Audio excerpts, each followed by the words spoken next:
Fin 2024, eh bien voilà, c'est l'occasion pour nous de faire avec vous le bilan sur les réalisations de nos pays africains. Et dans ce numéro, zoom sur les présidents nous dirigent du côté de la République démocratique du Congo.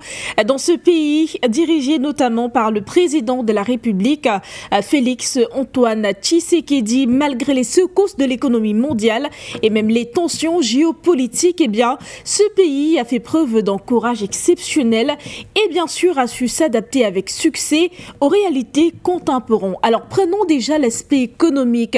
Eh bien cette économie en pleine transformation présente en cette fin d'année a des signes de solidité et présente même pour cette année 2024 une croissance de 6%, un rythme nettement supérieur à la moyenne de 3,8% attendu en Afrique subsaharienne. En parallèle, un accord préliminaire avec le Fonds monétaire international d'un montant de 3 milliards de dollars fortifie la position de ce pays face aux enjeux économiques actuels. Mais cependant, il est quand même à noter une inflation assez grande qui constitue toujours un réel problème en République démocratique du Congo. Eh bien, elle a dépassé au premier mois de l'année le seuil annuel prévu de 11,3%. À côté de cela, le franc congolais a également subi une baisse de 4,2% par rapport au dollar américain depuis fin décembre 2023, renchérissant les coûts de biens importés et accentuant davantage la pression inflationniste.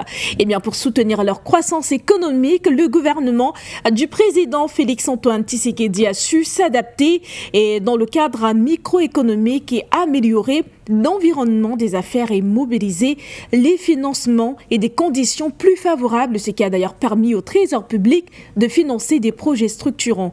À côté de cela, le contrat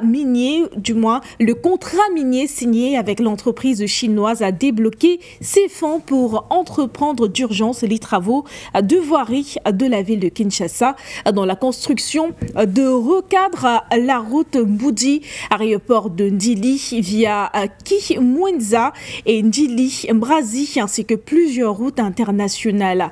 Notons également que le jeudi 3 octobre 2024 dans la zone ouest, le litre d'essence a justement passé de 3 340 à 2 949 francs congolais.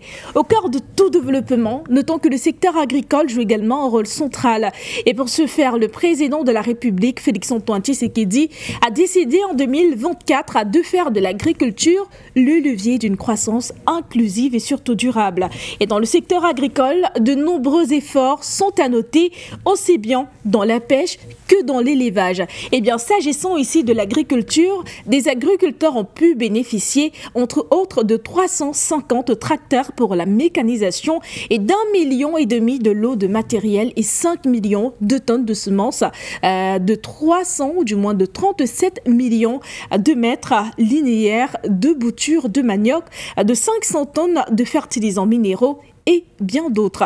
Par ailleurs, la redynamisation des entreprises congolaises est un impératif pour renforcer leur compétitivité et même leur performance. Le pays a en 2024 adopté un programme de relance incluant la réaction d'Air Congo en partenariat avec Ethiopian Airlines dans lequel l'État congolais, notons-le, détient jusqu'à 51% des parts ainsi que la reprise des activités du côté de Congo Airways. En face, et bien sûr, et face aux défis sécuritaires persistants, le président de la République, Félix Antoine Tshisekedi, a toujours été resté favorable à la voie diplomatie. Déjà, en début 2024, la République démocratique du Congo s'est brillamment affirmée sur la scène internationale. En ce qui concerne la MONUSCO, l'adoption d'un plan progressif de retrait priorisant le sud Kivu, le Tanganyika et l'Ituri marque ici une nouvelle étape pour une sécurité nationale assurée. Au Tchad, la médiation conduite par le président Félix Tshisekedi a su favoriser ici le retour des opposants politiques. Mais par ailleurs, la participation de la République démocratique du Congo au forum sur le FOCAC s'est traduite par la signature d'accords clés avec la Chine tout en touchant les infrastructures, l'énergie et les mines. Sans oublier bien sûr la conclusion d'un accord multilatéral pour le développement du corridor de Lobito reliant la République démocratique du Congo, l'Angola, la Zambie. Ceci ouvrira de nouvelles perspectives de connectivité régionale. Zoom sur les présidents en République démocratique du Congo pour l'année 2024. Voilà, c'est la fin.